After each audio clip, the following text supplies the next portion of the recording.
And they're back. Well, our topic continues this week. So one way of thinking about ourselves is that a while back, your parents had a twinkle in each other's eye, and then before you knew it, poof, there was a little zygote called you, and cells began to multiply and multiply, and that happens really fast if you ever look at a geometric progression.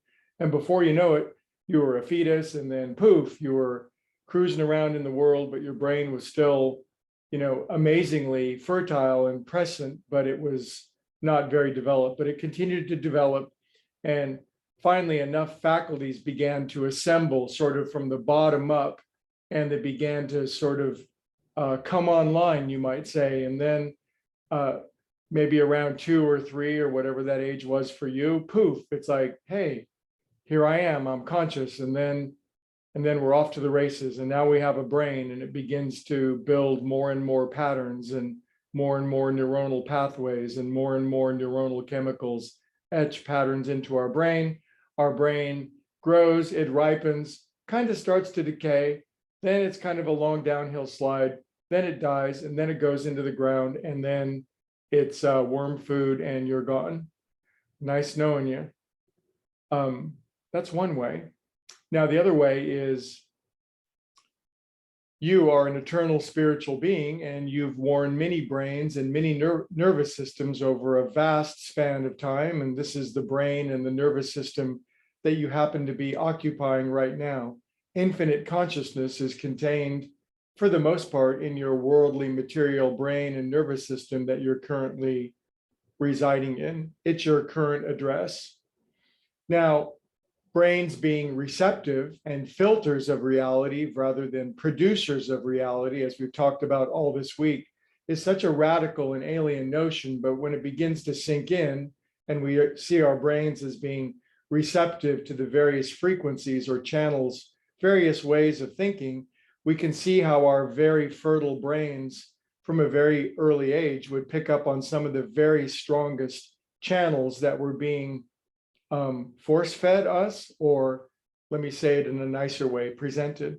So these are just patterns of thinking. So some brains were presented with religion. So maybe you learned to think like a Christian or a Buddhist or a Muslim or an atheist, or maybe you were presented with a particular kind of politics and you became a conservative or a liberal. Obviously, I could increase this list ad infinitum.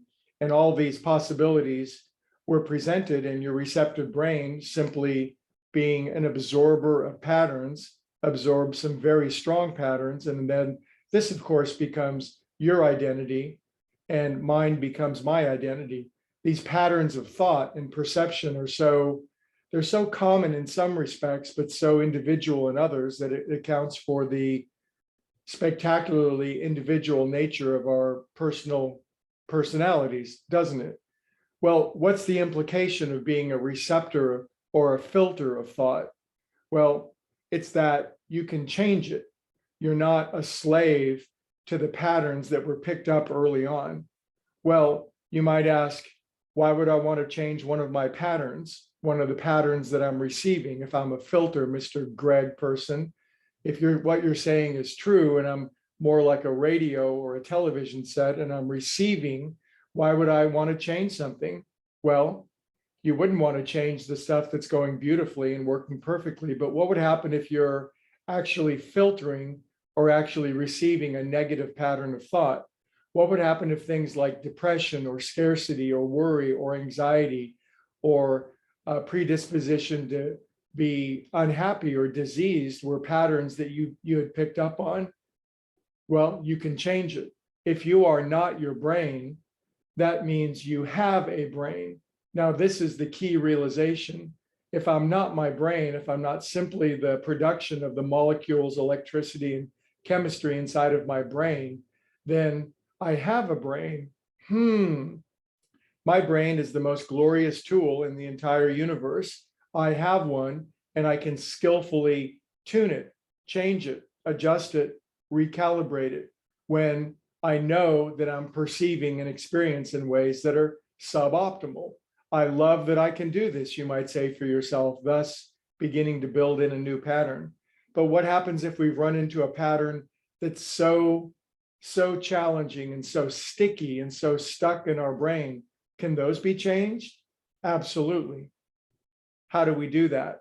Well, meditation is one of the great keys. It slows down the patterns, the movement, the amplitude, the strength of the signals, all the signals inside of our brain, so that our brain drops down to a base level of no patterns or very much fewer patterns.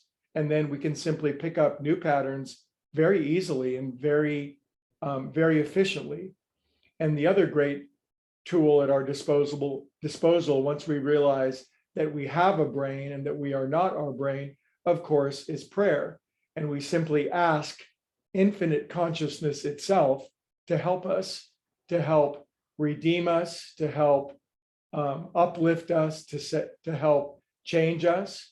And infinite consciousness, never being in any way affected or colored by the patterns that it wears, happily and easily helps us.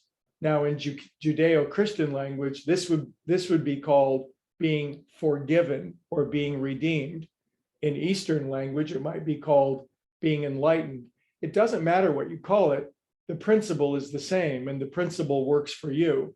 If we're stuck in a nasty, addictive, obsessive, compulsive, unpleasant, destructive habit, it can change. And we aim our soul in that direction. We ask, and then we receive.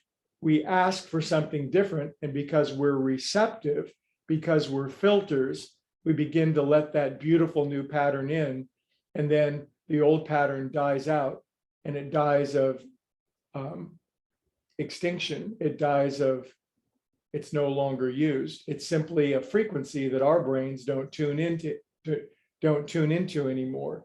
We never have to remove or eliminate evil from the universe. We just eliminate it from our own brain.